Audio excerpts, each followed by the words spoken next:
एक दोस्त रवि की लॉटरी लगती है और वह रातों रात करोड़पति बन जाता है। चारों तरफ उसकी चर्चा होती है। वह आलीशान घर, महंगी गाड़ियां और ब्रांडेड कपड़ों पर अंधाधुंध खर्च करता है। उसे लगता है कि यह पैसा कभी खत्म नहीं होगा। दूसरा दोस्त सुमित एक सामान्य नौकरी करता है, लेकिन वह अपनी कमाई का एक हिस्सा हर महीने बचाता है और उसे समझदारी से निवेश करता है। उसे कोई नहीं जानता, वह कोई दिखावा नहीं करता, बस चुपचाप अपने वित्तीय अनुशासन का पालन करता है। कुछ साल बाद जब हम इन दोनों को देखते हैं तो तस्वीर पूरी तरह से बदल चुकी होती है। रवि का सारा पैसा खत्म हो चुका है और वह कर्ज में डूबा है, क्योंकि वह अपनी भावनाओं, खासकर लालच और दिखावे की इच्छा पर काबू नहीं रख पाया। वहीं दूसरी ओर सुमित, जिसने धैर्य और अनुशासन से काम लिया, अब एक बड़ी संपत्ति का मालिक है और आर्थिक रूप से पूरी तरह आज़ाद है। इन दोनों के बीच सिर्फ पैसे का फर्क नहीं था, बल्कि सोच और भावनाओं के नियंत्रण का फर्क था। क्या आपने कभी गहराई से सोचा है कि हम पैसे से जुड़े फैसले सिर्फ कैलकुलेटर देखकर नहीं, बल्कि अपने दिल और दिमाग की क्षमकश के बीच लेते हैं? मॉर्गन हाउसल की किताब द साइकोलॉजी ऑफ मनी की सबसे बड़ी और ज़रूरी सीख यही है। पैसा कमाना, उसे संभालना और बढ़ाना सिर्फ गणित या नंबरों का खेल नहीं है, बल्कि यह पूरी तरह से मनोविज्ञान का विषय है। यह इस बात पर निर्भर करता है कि आप पैसे के बारे में कैसा सोचते हैं और अपनी भावनाओं को कैसे नियंत्रित करते हैं। असल में हमारी भावनाएं, डर, लालच, जल्दबाजी में अमीर बनने की चाहत और सामाजिक दबाव अक्सर हमें ऐसे वित्तीय फैसले लेने पर मजबूर करती हैं जो हमारे लिए ही नुकसानदेह होते हैं। डर, जब बाजार गिरता है तो डर हमें अपने सारे निवेश बेचने पर मजबूर कर देता है, जबकि वही समय खरीदने का सबसे अच्छा मौका हो सकता है।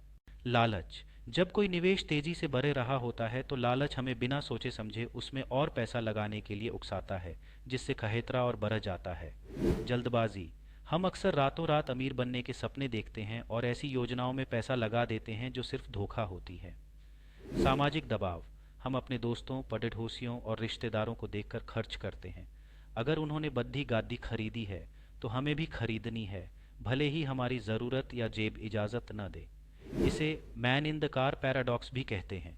जब आप किसी को फरारी चलाते हुए देखते हैं तो आप उस इंसान की तारीफ नहीं करते, बल्कि सोचते हैं, अगर मेरे पास यह कार होती तो लोग मेरी तारीफ करते। आप खुद उस सम्मान की कल्पना करते हैं, यह भूलकर कि लोग सिर्फ कार को देखते हैं, उसके मालिक को नहीं। असली समझदार निवेशक या आर्थिक रूप से सफल व्यक्ति वही है जो अपनी इन भावनाओं को पहचानता है, उन्हें स्वीकार करता है और फिर धैर्य और अनुशासन के साथ सही समय पर सही निर्णय लेता है। वह जानता है कि संपत्ति बनाने में समय लगता है और इसका कोई शॉर्टकट नहीं है। तो हम अपनी भावनाओं को कैसे नियंत्रित कर सकते हैं? यहाँ दो कारगर तरीके दिए गए हैं। पहली एक्शनेबल टिप, कोई भी बड़ा निवेश या खर्च करने से पहले एक पल रुकें और खुद से यह सवाल पूछें, मैं यह फैसला क्यों ले रहा हूँ? क्या इसके पीछे कोई डर है, जैसे मौका चूक जाने का डर, या कोई लालच है कि मैं जल्दी से अमीर बन जाऊंगा, या फिर मैं किसी और को दिखाने के लिए यह कर रहा हूँ? अगर जवाब हाँ है तो उस फैसले को कुछ समय के लिए टाल दें। ठंडा दिमाग आपको हमेशा बेहतर सलाह देगा। दूसरी एक्शनेबल टिप, अपनी वित्तीय योजना के लिए कुछ नियम बनाएं और हर हाल में उनका पालन करें। उदाहरण के लिए, एक नियम बनाएं कि जैसे ही सैलरी आएगी मैं उसका 20% हिस्सा सबसे पहले निकालकर निवेश करूंगा और बाकी 80% में ही अपना खर्च चलाऊंगा। इस एक नियम से आप भावनाओं के आधार पर खर्च करने की आदत से बच जाएंगे। ये नियम आपको अनुशासन सिखाएगा और आप भावनाओं के बजाय समझदारी से अपने पैसे को नियंत्रित कर पाएंगे, जिससे लंबी अवधि में आपको निश्चित रूप से बड़ा फायदा होगा।